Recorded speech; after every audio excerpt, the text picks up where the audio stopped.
Hello friends, welcome to Sarvodaya IAS. मैं फ़ारूक आपको जो मैंने अपनी सीरीज़ स्टार्ट की है 69th बीपीएससी के लिए, उसमें मैं दिखाऊंगा, इसमें कवर करूंगा 68th बीपीएससी का जो एग्ज़ाम हुआ था 2023 में। उसमें हिस्ट्री के क्वेश्चन किस तरह आए थे। देखिए, हिस्ट्री कोर टॉपिक है। अगर 4 कोर टॉपिक की बात करें तो history, general science, history general science, Bihar special और करंट अफेयर। ठीक है, अगर हम इन चारों की बात करें तो ये कोर फॉर्म करते हैं और 100 क्वेश्चन आपको देंगे बहुत आसानी से।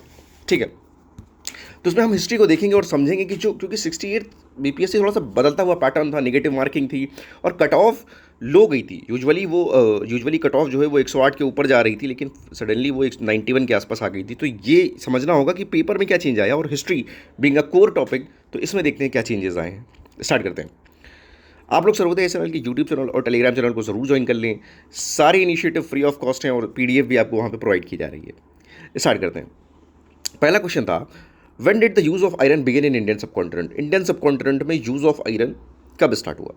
तो इसमें जो सारे ऑप्शन दे रखे हैं ये नहीं है। इसमें 2500 ईयर अगो लगभग स्टार्ट हुआ है यूज़ ऑफ आयरन। ठीक है, तो इसका आंसर होगा E, none of the above, none of the above. Next देखते हैं। According to rock inscription in Sanskrit composed around 2nd century AD, Sudarshan lake. देखिए, सुदर्शन लेक एक इम्पॉर्टेंट लेक है और इसमें आपका सुदर्शन लेक में आपका रुद्रमन का नाम आपको ज़रूर जुड़ा हुआ मिलेगा। ठीक है, तो इसमें तो ये तो यहाँ पढ़ते ही मेरे मुंह से रुद्रमन निकल गया था।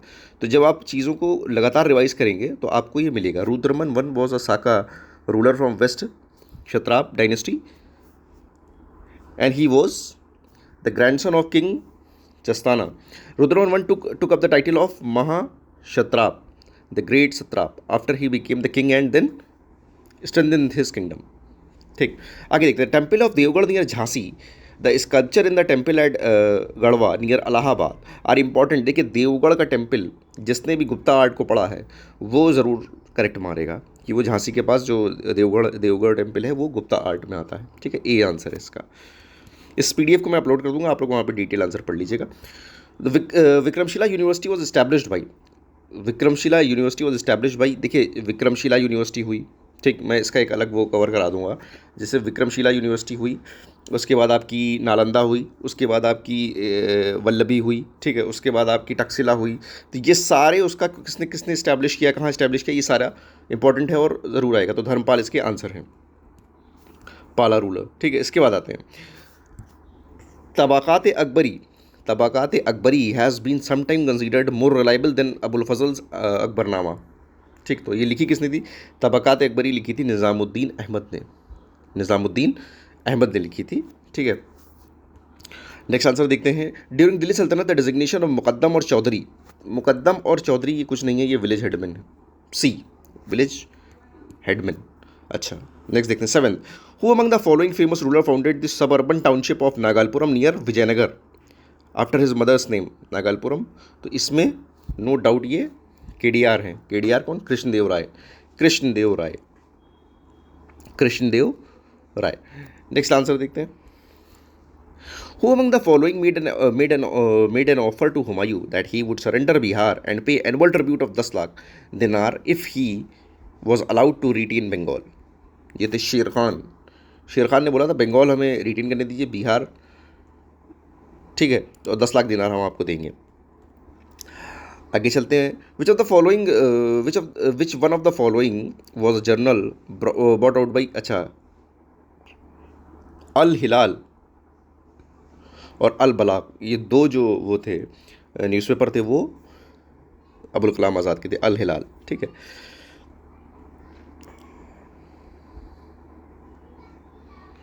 अल Hilal was a weekly Urdu language newspaper established by the Indian Muslim independence activist Maulana Abul Kalam Azad इन 1912। अल हिलाल अल बलाग दो थे इनके। Then, how did the study of history help in creating a feeling of nationalism towards the end of 20th century. तो इसमें जो हम देखते हैं कि बाई रीइंटरप्रेटिंग द हिस्ट्री, क्योंकि उन लोगों ने बोला था कि आप बैकवर्ड हो और जो आप बैकवर्ड हो, और जो हम लोगों का ये दायित्व है कि आपको जो है वो पढ़ा लिखा के उससे निकालना।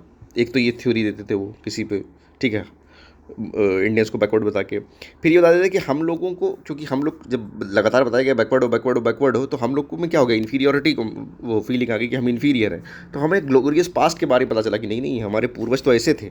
ठीक है। उसके बाद भाई urging people to struggle and change, जाहिर सी बात है आपको एक बार जोश दिलाना। गांधी जी ने क्या किया, जैसे लोग बोलते हैं गांधी जी और सरदार भगत सिंह के बारे में बोलते हैं कि उन्होंने बचाया नहीं उनको, गांधी जी ने। देखिए ऐसा है कि गांधी जी और सरदार भगत सिंह दोनों अलग अलग वो हैं। ठीक है, दोनों के तरीके अलग हैं। ये बोलते हैं बातचीत से काम निकाल लेंगे, लोगों में जागरूकता फैलाते हैं। ठीक है, ये बोलते हैं नहीं मार पीट के भगा देंगे।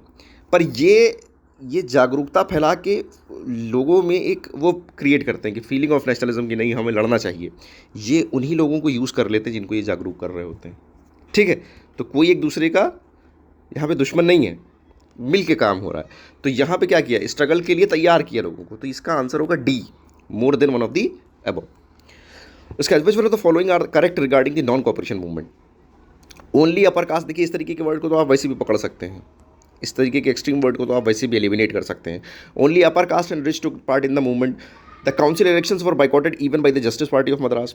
Thousand of students left the government controlled schools and headmasters and teachers resign and lawyers give up practices. तो इसका आंसर सीधा सीधा क्या होगा, यहाँ पे पूछ रहा है not correct.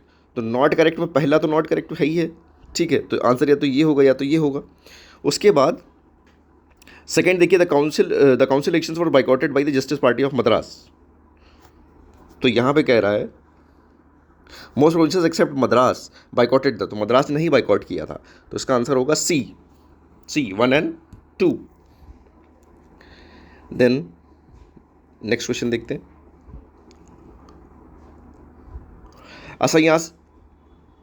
Asayasi who came to that district after a spell as an endangered laborer in Fiji, carrying a copy of Tulsidas Ramayana on his back, from which he would recite verses to rural audience.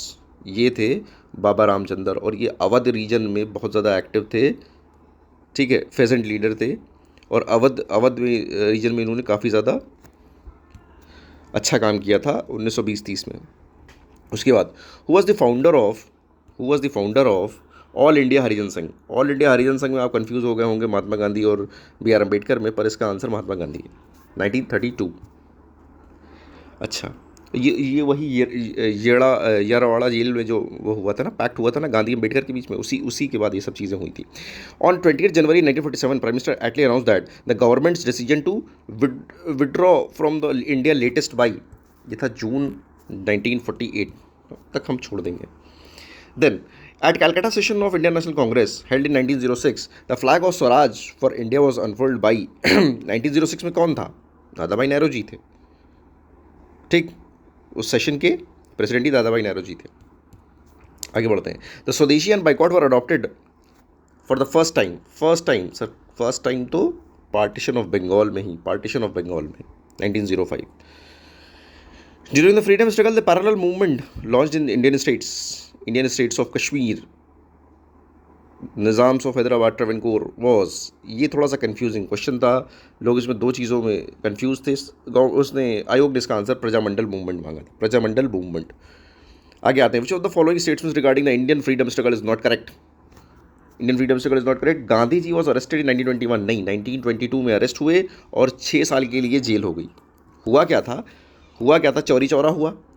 तो चौरी चौरा मतलब non cooperation movement से अंग्रेज़ बहुत गुस्से में थे कि आप मारपीट के इसको पूरा वो कर देंगे, सप्रेस कर देंगे इस मूवमेंट को। गांधी जी को इसको खबर लग गई, उस उतने में ही चौरी चौरा इंसिडेंस हो जाता है। उसके बाद गांधी जी बोलते हैं मुझे वायलेंस पे कोई यकीन नहीं है और मैं इस मूवमेंट को रोक रहा हूँ। तो क्या हुआ, लोगों को बचा लिया लेकिन खुद 6 साल के लिए जेल हो गई थी, 6 साल के लिए, 1922। आगे आते हैं। In which of the following battles are the main opponent are not stated. तो इसको देखते हैं, तो इसमें सेकंड गलत है। Second battle of Panipat, Tipu Sultan and Marathas, ये गलत दे रखा है। ठीक है, आगे आते हैं। Who among the following headed the 2 boundary commission setup. अरे ये तो बहुत घिसा पिटा क्वेश्चन है। रेडक्लिफ सी, रेडक्लिफ। अगला देखते हैं। Who introduce the system of Mahalwari settlement. Mahalwari में 2 लोग इंपॉर्टेंट हैं और वो हैं, एक हॉल्ट मैकेंजी और दूसरे रॉबर्ट मर्टिनबर्ग। 2 लोग इंपॉर्टेंट है। और 1952 में। अब यहाँ पे इन्होंने बड़े अच्छे से वो दे दिया आपको, एक जगह पे सारा फैक्ट आ गया। देखिए हुआ क्या कि कॉर्नवालिस ने आपको इंट्रोड्यूस किया परमानेंट सेटलमेंट, तो परमानेंट सेटलमेंट आया 1793 में। उसके बाद आता है 1920 में रयतवारी जो था वो 1820 में आता है, और जो महलवारी था वो 1822 में आता है। ठीक, आगे आते हैं। नहीं, 1940 Vinoba Bhave started the individual Satyagraha. Individual Satyagraha को अगर हम एक सेंटेंस में आपको समझाना चाहें तो क्या था कि गांधी जी ने बोला कि आप जहाँ भी रहते हो, जो आपका होम स्टेट है, विलेज है जहाँ पर आप रहते हो, और आपको करना क्या है कि दिल्ली आना है। ठीक है, तो यहाँ से आपको चलना है, जितने भी गांव रास्ते में पड़ेंगे, शहर पड़ेंगे, आप उनमें लोगों को मैसेज देते हुए आओ कि गांधी जी जब बोलेंगे तब एक साथ खड़े हो जाना। और यही ने बैकग्राउंड क्रिएट किया था क्विट इंडिया मूवमेंट का। सब इस तरीके से आए थे अपने अपने गाँव से, तो इसी ने बैकग्राउंड किया था क्विट इंडिया मूवमेंट में, जो सबसे भयानक था। पूरा हिंदुस्तान पैर पे खड़ा था अपने। ठीक है, तो ये क्या था, क्विट इंडिया मूवमेंट की तैयारी थी इंडिविजुअल सत्याग्रह के थ्रू। तो इंडिविजुअल सत्याग्रह पावनार महाराष्ट्र से स्टार्ट किया था विनोबा भावे ने। ऑलराइट, देन आगे आते हैं। Congress took a critical stand over the Montford reform in 1918 which led to the breakup with the old moderate remnant Sapru Jayakar. तो इन लोगों ने क्या फॉर्म कर लिया, Indian National Liberal Federation. Okay, आगे आते हैं। The cabinet mission was sent to India for which of the following. किस लिए आया था, ये लास्ट क्वेश्चन है। और कैबिनेट मिशन आया था to work out the constitutional arrangement for the transfer of power. ठीक, मिलते हैं नेक्स्ट वीडियो में। Thank you very much.